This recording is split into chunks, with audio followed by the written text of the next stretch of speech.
El gobierno de Israel enfrenta un nuevo pico de presión, luego de que los militares israelíes encontraran en Gaza los cadáveres de 6 personas secuestradas por Hamás.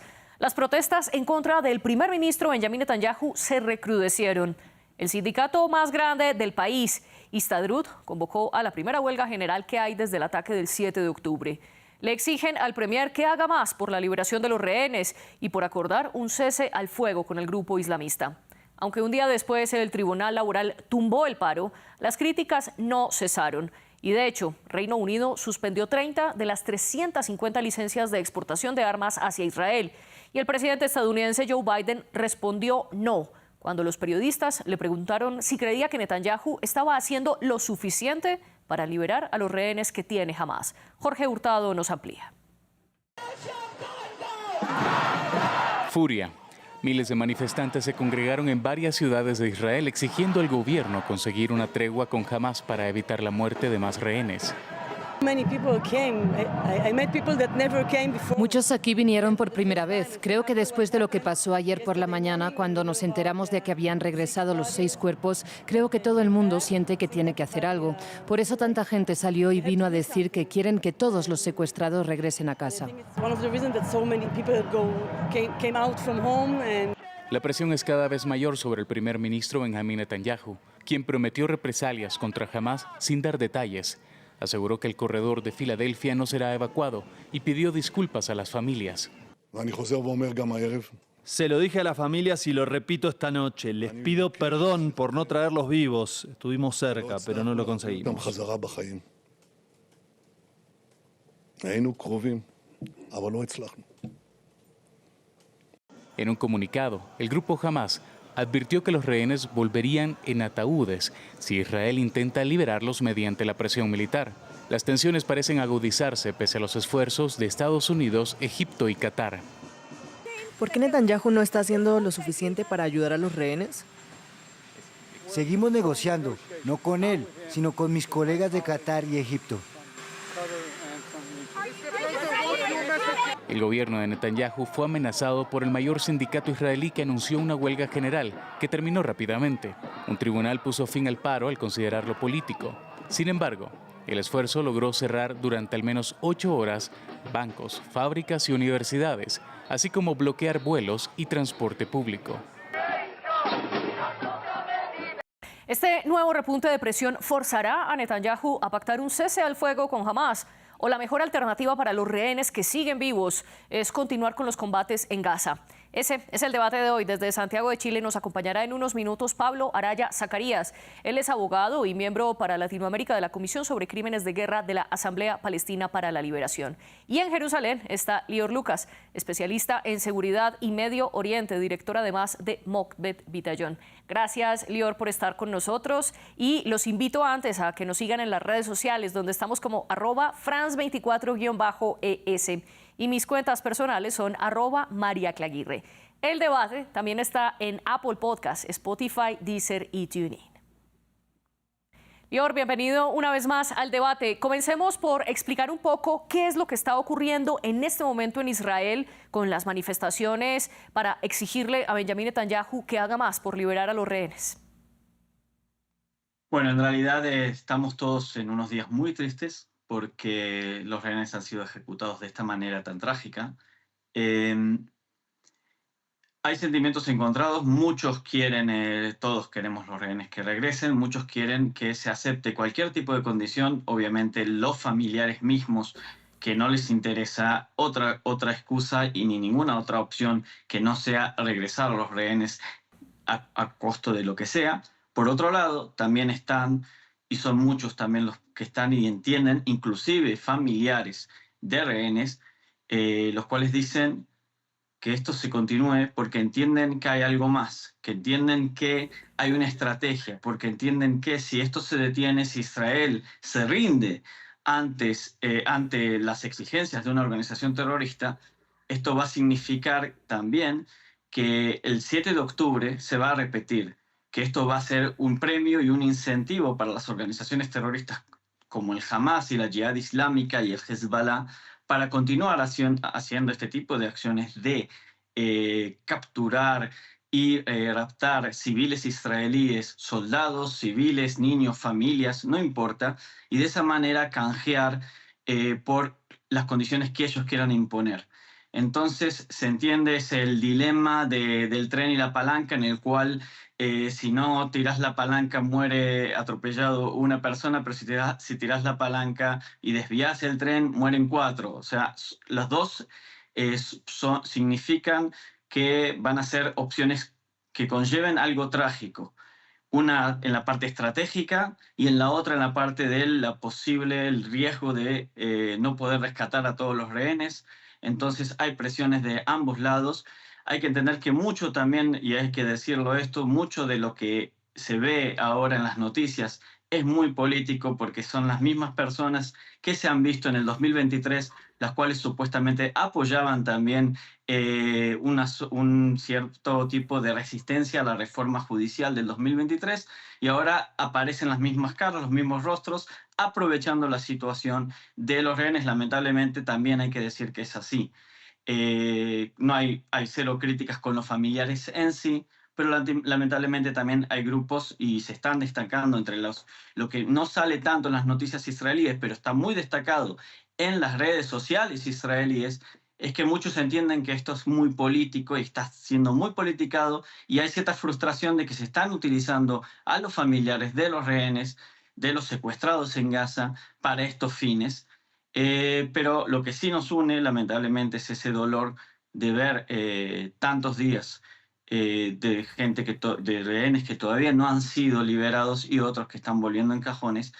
Entonces es un dolor que todos compartimos, todos tenemos o tuvimos algún familiar, algún conocido que ha sido capturado el 7 de octubre, que ha sido secuestrado y que también ha sido asesinado, en algunos casos también liberado por alguna operación o por algún tipo de negociación. Hay que entender que también Lior, el 27 de mayo, disculpe, lo el 16 de interrumpo, agosto, sí. porque quiero tomar un punto que usted menciona, y es que hay una politización del dolor de esos familiares de las víctimas, de los rehenes que siguen en poder de Hamás. Quiero preguntarle al respecto y también darle la bienvenida al debate a Pablo Araya Zacarías. Gracias por estar con nosotros. Pablo, ¿usted cree que hay una utilización del dolor por parte de los familiares de las víctimas? Y si esos 6 cadáveres encontrados en Gaza, esas seis rehenes a los que presuntamente mató Hamás, ¿cambian o no en algún sentido la presión en contra de Benjamin Netanyahu para que pacte un cese al fuego? Hola, muchas gracias. Hola, Lior, ¿cómo estás? Adelante, Pablo, lo escuchamos. Mira, te comento un poco. Gracias. Yo creo que efectivamente la muerte de estas 6 personas cambia un poco el escenario respecto de que Benjamín Netanyahu intente lograr un cese al fuego. Más que intente lograr un cese al fuego, acepte el cese al fuego que ya ha sido propuesto por diferentes países.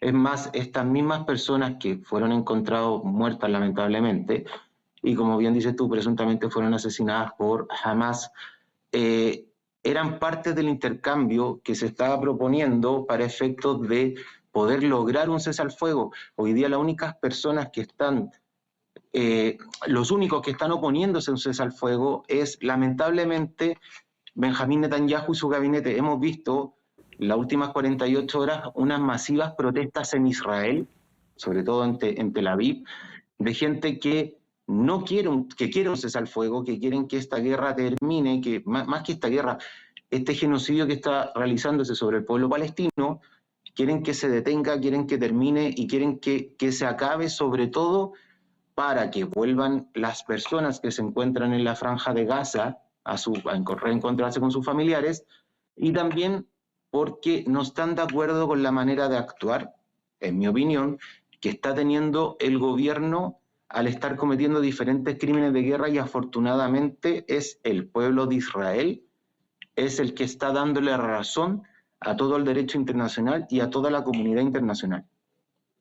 Y volvamos sobre ese punto, Lior, que usted afirma que hay una utilización por parte de los familiares de los rehenes. Quiero preguntarle al respecto cuál es el papel que tiene aquí, y si nos puede explicar un poco más de qué es el sindicato Histadrut, que fue el que convocó a la huelga general, que posteriormente la tumbó el Tribunal Laboral de Israel.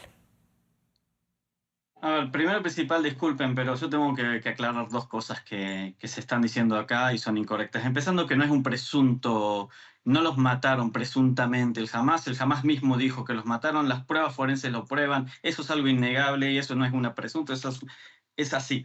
Segundo, otra cosa incorrecta que se dijo acá es que fue Israel el que negó todas las negociaciones cuando nosotros el 27 de mayo Israel acepta las negociaciones, jamás fue la que las niega. 16 de agosto lo mismo.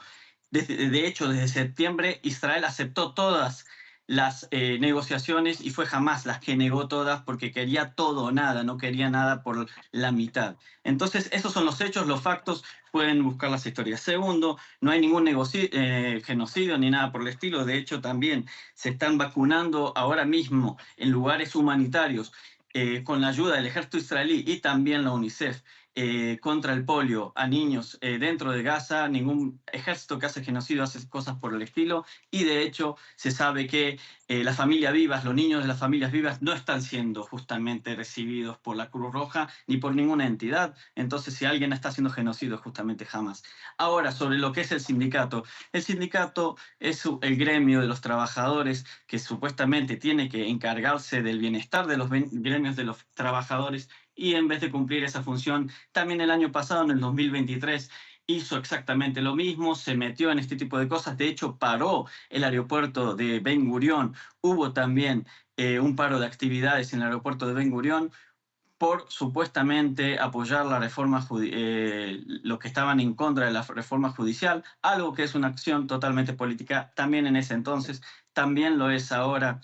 Eso es algo que todos los que vivimos acá en Israel conocemos lo que está pasando en Israel, sabemos de manera irrefutable, no hay ninguna concesión sobre eso y se entiende que son las mismas personas, los mismos integrantes que están moviendo ese tipo de cosas. Lamentablemente, poco les importan los rehenes, o aunque parezca impopular lo que digo, pero es lamentablemente la verdad. Y como alguien que es totalmente político, podría decir yo, por lo menos partidario, no me importa ninguno de los dos lados en el partido, pero hay cosas y hay líneas que no se tienen que pasar y jugar justamente con el dolor de los familiares de los secuestrados o con el dolor de los soldados caídos en combate, que también lo hacían en el 2023 con diferentes protestas que también hicieron en el Día del Recuerdo de los Soldados Caídos. Eso es algo que pasa a todo tipo de límites y desde 2023 es así, ya les conocemos las caretas aquí, así que bueno, que continúen, pero lamentablemente están utilizando el dolor de las familias para poder hacer sus políticas, que es la oposición contra Netanyahu, ya que no logran bajarlos en las urnas, quieren intentar hacerlo de alguna otra forma, en las cuales no tienen que ser de maneras democráticas, sino un semigolpe de Estado, yendo todo el tiempo a las calles, cortando rutas, algo que hacen ya desde hace 2 años, no es absolutamente nada nuevo. Usted dice justamente que esto se trata de una acción política y fue ese argumento el que esgrimió el Tribunal Laboral para ordenar el cese de la huelga general. Pablo, quiero preguntarle si usted está de acuerdo con lo que plantea Lior, que a ellos, a quienes están motivando las huelgas, no les importan realmente los rehenes, sino que hay una acción política detrás que viene de años anteriores, especialmente por una inconformidad de tiempo atrás en contra de la reforma judicial promovida por Netanyahu.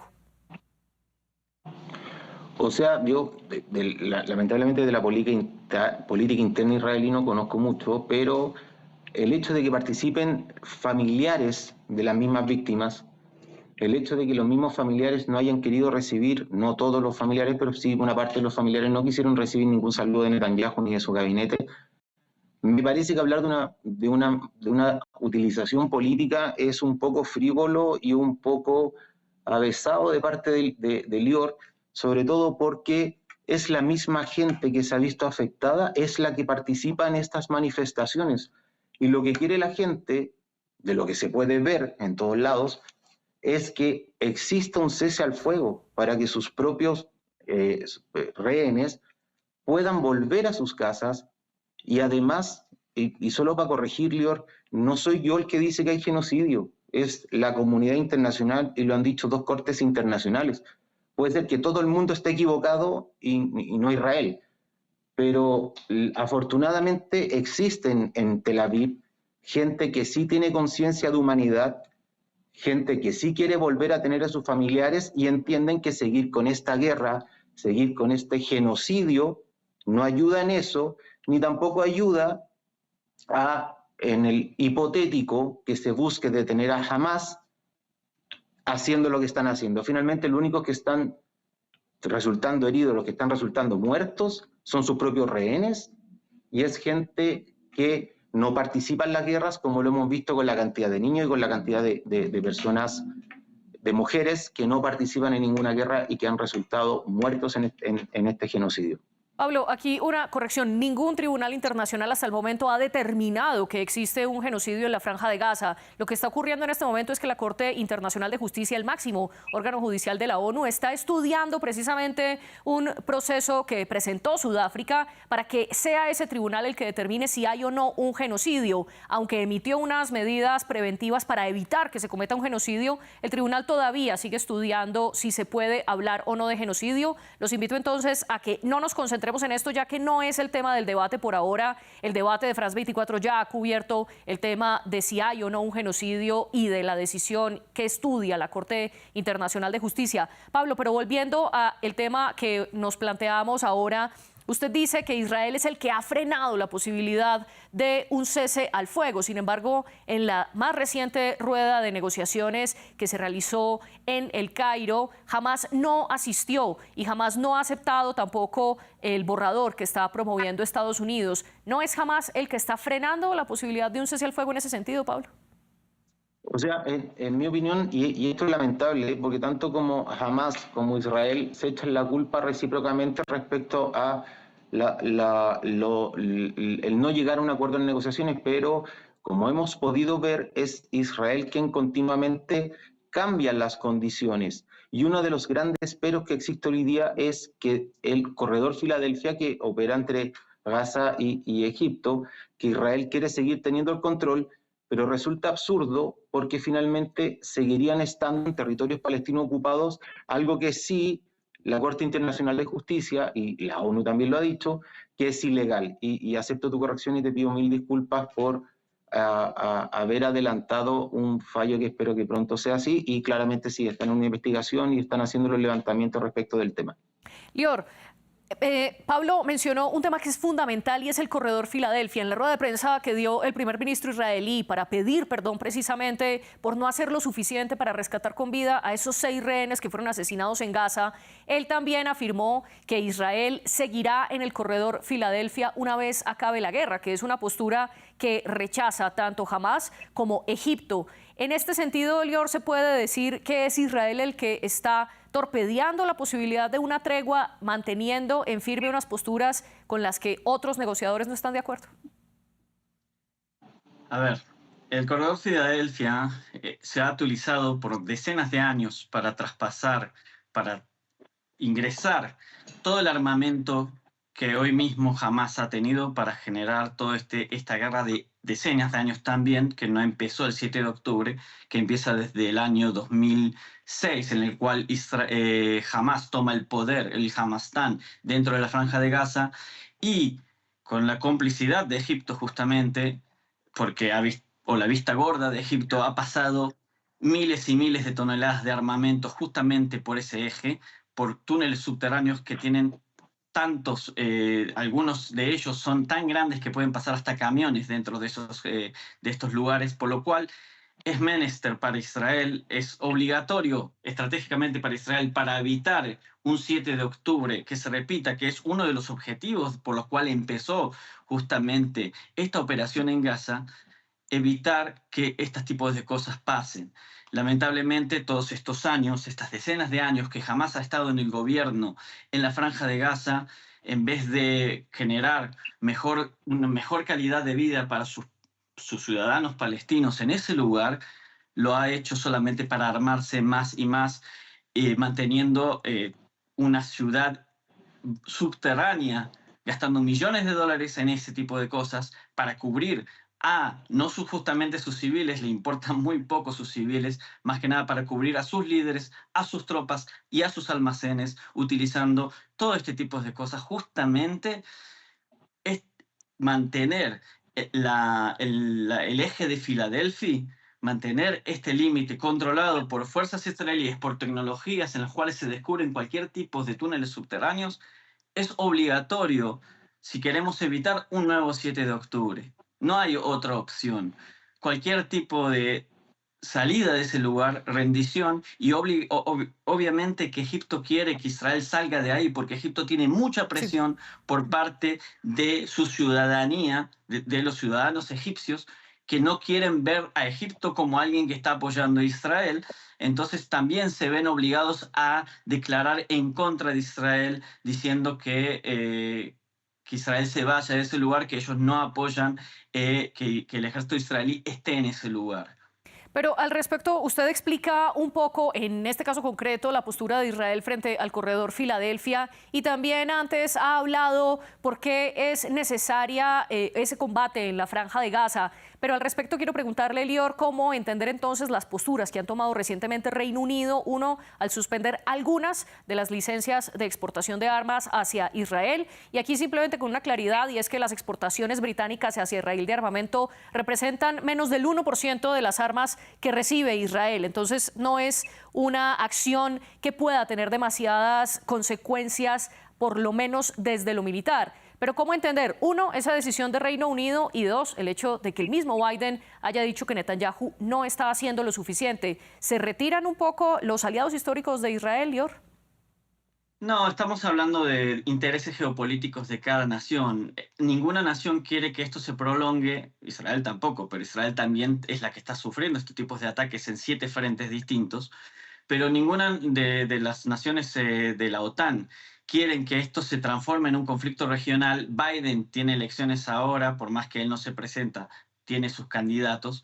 Entonces, no quieren que esto se transforme en un conflicto el cual va a seguir también después de las elecciones. No quieren que esto se transforme en lo que pudo haber pasado hace pocos días también, lo que casi fue un conflicto regional. Hay que entender que también los británicos, también los estadounidenses y otros grupos, los franceses también, tienen sus tropas, su fuerza aérea, su fuerza de marina desplegados por todo el Medio Oriente, conteniendo Irán de no atacar a Israel, dándole a entender también a Irán que si Irán llega a atacar a Israel, ellos también van a atacar. Entonces está todo a un pie de guerra, a un pie de una guerra regional importante, y quieren evitar y entienden que si se acaba pronto, a toda costa, también a costa de poner en peligro estratégicamente a los próximos años a Israel, a un nuevo 7 de octubre, prefieren que Israel pague ese costo, pero que ellos logren calmar la situación y no llegar a un conflicto regional. Entonces es cuestión de intereses geopolíticos.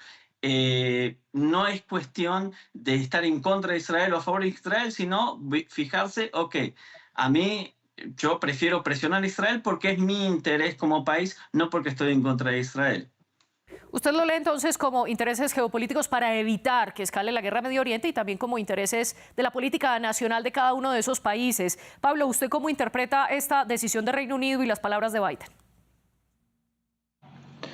Yo creo que la decisión de Reino Unido, las palabras de Biden y la postura que han tomado diferentes países que han sido siempre aliados estratégicos de Israel, dice relación principalmente por las acciones que ha tenido Israel, por la dicotomía en su actuar, y concuerdo con Lior en el conflicto geopolítico que está existiendo en la zona, pero un conflicto que ha iniciado y que provoca a Israel, con la muerte de Haniyeh en Teherán, con los diversos ataques que ha hecho al Líbano, con el aumento de los colonos que está haciendo Cisjordania. Cisjordania no es parte de esta guerra, y lo hablamos la vez pasada aquí, y yo conversé contigo, y también estaba Lior. Cisjordania no es parte de esta masacre que están haciendo el pueblo palestino. Esta masacre se está enfocando en Gaza. El aumento de las colonias en Cisjordania es brutal. Incluso más, en Bet Yala existe un parque que es como el único parque que queda, que es el Mahrur, que está considerado dentro de los 6 lugares que son patrimonio de la UNESCO, que hoy día están instalando nuevas colonias que se la están quitando a los palestinos que quedaban, y esas mismas colonias son financiadas por el KKL, que es el Fondo Nacional Judío, y que lamentablemente hoy día esos terrenos, porque como bien sabes en Chile existen una gran cantidad de palestinos, esos terrenos el 40% son de ciudadanos palestinos chilenos. Entonces, finalmente, lo que está haciendo Israel está generando el conflicto geopolítico total, el conflicto de guerra, el conflicto bélico en toda la zona, con los ataques diversos a Siria, con los ataques al Líbano, con los ataques a Irán, con los ataques a través de su aliado estratégico en Irak, a Yemen. Entonces, no es que los países le estén quitando el respaldo a Israel, es que los países se están dando cuenta de que Israel es el que quiere llevar un conflicto en la zona sin entender el motivo por el cual lo está haciendo, porque finalmente no está atacando solo a Hamas. Hamas está, según lo que mismo dice Lior, enfocado en Gaza, pero está atacando Cisjordania, está atacando el Líbano, y el Líbano está respondiendo, Siria no está respondiendo, y en Irán atacaron en su propia capital cuando estaba asumiendo su nuevo presidente.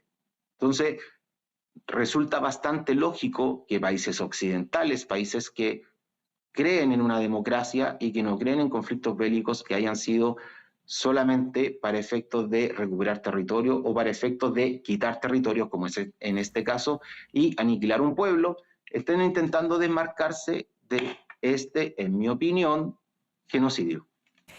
Y, Lior, ¿qué le responde usted a Pablo? Y dos, ¿dónde quedan entonces los rehenes, tanto en los intereses de Israel como en los intereses de los países occidentales?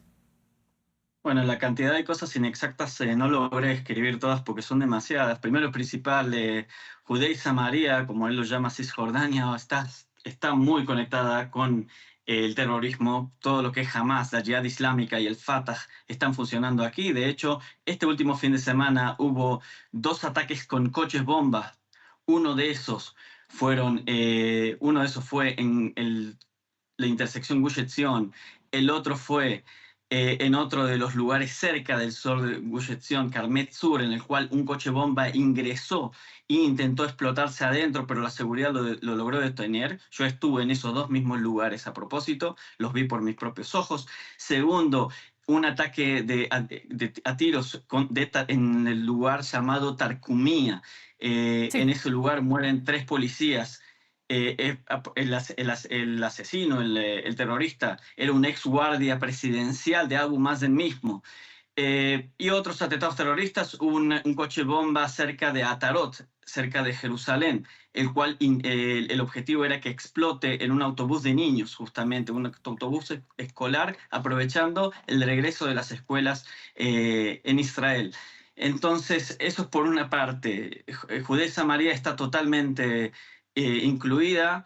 Siria también está atacando otra cosa. Lior, pero volviendo a nuestra conclusión, ¿los rehenes dónde quedan? Sobre todo para acercarnos hacia el final del programa, que se nos acaba el tiempo. Sí, hay otra cosa que también hay que entender. Israel responde y ataca en Líbano, y esto también después de la masacre de los niños en Masdel Shams, en el norte, y eso es algo que se omite aquí. Los rehenes están en los objetivos de Israel, junto con los objetivos que es que jamás no vuelva a tomar el gobierno en Gaza, que jamás no vuelva a ser un ejército el cual amenaza estratégicamente a Israel, que las organizaciones terroristas no tengan ese incentivo de volver a provocar algún tipo de rapto y secuestro tanto de soldados, así como ciudadanos y familiares israelíes y niños, y también volver la seguridad a los ciudadanos del norte, que están siendo desde el 8 de octubre atacados por Hezbollah sin razón alguna a propósito, porque justamente el 7 de octubre fuimos atacados también sin razón alguna desde Gaza, y también desde el Líbano, donde no me pueden decir que hay algún tipo de ocupación. Hemos sido atacados desde el sur del Líbano por Hezbollah, por lo cual tenemos alrededor de casi 100.000 personas, 60.000 personas que no están viviendo en sus localidades al norte de Israel, justamente por estos ataques de Hezbollah. Sí. Y ese también es uno de los objetivos de la guerra, junto con, y también muy importante, rescatar a los rehenes. También, si se hace algún tipo de negociación, pero tiene que ser un tipo de negociación bajo los términos de Israel y no bajo los términos de una organización terrorista y asesina. lamentablemente el Sí, Hamas Lior, está lo interrumpo por para otra darle paso a Pablo. Pablo, en menos de matar 30 a- segundos, Lior habla de una negociación bajo los términos de Israel para poder liberar a los rehenes. ¿Usted qué solución ve a la vista pensando en esos rehenes muy brevemente? Súper breve. Para mí, la negociación es entre dos partes. Lo que está intentando hacer Lior es una imposición de Israel. En este caso, yo creo que para efectos de poder liberar los rehenes y efectos de que Gaza pueda seguir existiendo, es que existe una negociación de los dos, que existe un alto al fuego, un definitivo alto al fuego, y que Israel se retire no solo de la franja del corredor de Filadelfia, sino que de toda la franja de Gaza. Pablo, Y lo último, solamente para agradecer a Lior, una última cosa, que el reconocimiento que hace de los territorios palestinos ocupados cuando hace la diferencia con el Líbano respecto de la ocupación. Agradezco la sinceridad de Lior. Lior, muy brevemente una respuesta contundente.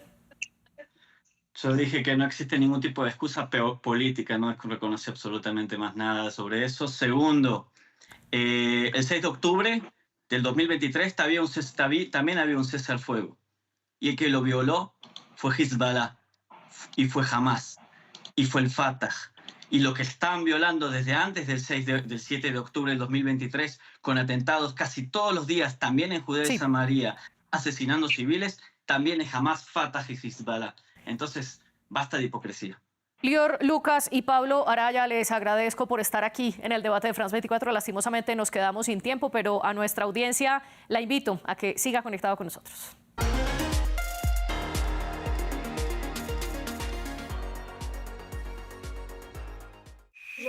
Ellos observan, alertan, testifican, filman, fotografían. Son la voz de los que no la tienen. Son sus ojos alrededor del mundo.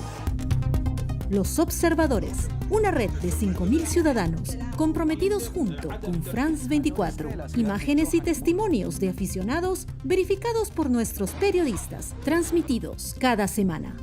Acompáñenme en Los Observadores por France 24 y France24.com.